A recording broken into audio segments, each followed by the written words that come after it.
సన్నీ డియోల్ కొత్త Hindi cinema Jat release అయి నిన్న శనివారంతో 10 రోజులు కంప్లీట్ అయింది. ఈ 10 రోజుల గ్రాస్ కలెక్షన్స్ చూస్తే ఇండియాలో ఈ సినిమా 77 కోట్లు గ్రాస్ కలెక్ట్ చేస్తే ఓవర్సీస్ నుంచి 11 కోట్లు గ్రాస్ వచ్చింది. అలా టోటల్గా 10 రోజుల్లో జాట్ సినిమా 88 కోట్లు గ్రాస్ కలెక్ట్ చేసింది. ఇక అందులో జిఎస్టీ తీసేస్తే నెట్ కలెక్షన్స్ వచ్చేసి 65 కోట్లు ఉంది. ఈ సినిమా బడ్జెట్ 100 కోట్లు అయితే 65 కోట్లు వెనక్కి వచ్చాయి. మొదటి 10 రోజుల్లో మరో 35 కోట్లు నెట్ వెనక్కి వస్తేనే సినిమా హిట్ అవుతుంది బాక్స్ ఆఫీస్ దగ్గర కమర్షియల్గా. ఈరోజు ఆదివారం, ఈరోజే ఇక ఆఖరి ఆదివారం ఈ సినిమాకు కలెక్షన్స్ రావడానికి. ఎందుకంటే పోటీలో అక్షయ్ కుమార్ కొత్త హిందీ సినిమా వచ్చింది కేసరి చాప్టర్ 2.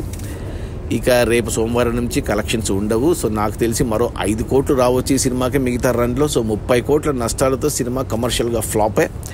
బట్ సినిమా అయితే చాలా బాగుంటుంది. యాక్షన్, అడ్రినల్ రష్ ఇస్తుంది ఈ సినిమా. అంతా మన తెలుగు వాళ్ళే తీశారు. తెలుగు డైరెక్టర్ గోపిచంద్ మల్లేని, తెలుగు ప్రొడ్యూసర్లు Mythri movie makers, people media factory, Telugu music director తమను, అంత తెలుగు యాక్టర్లే. తెలుగు నేలపైన జరిగింది షూటింగ్, తెలుగు నేలపైన జరిగినట్టు చూపించారు సినిమాలో కూడా.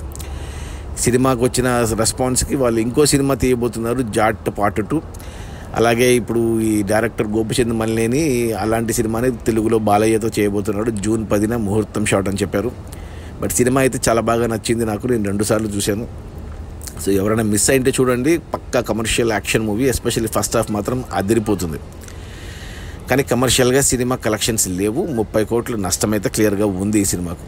అది మన సన్నీ డియోల్ కొత్త హిందీ సినిమా జాట్ రిలీజ్ అయిన మొదటి 10 రోజుల్లో 88 కోట్ల గ్రాసు.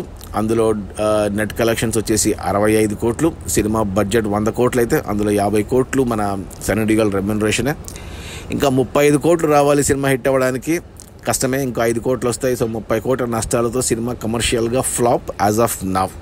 Okay, bye.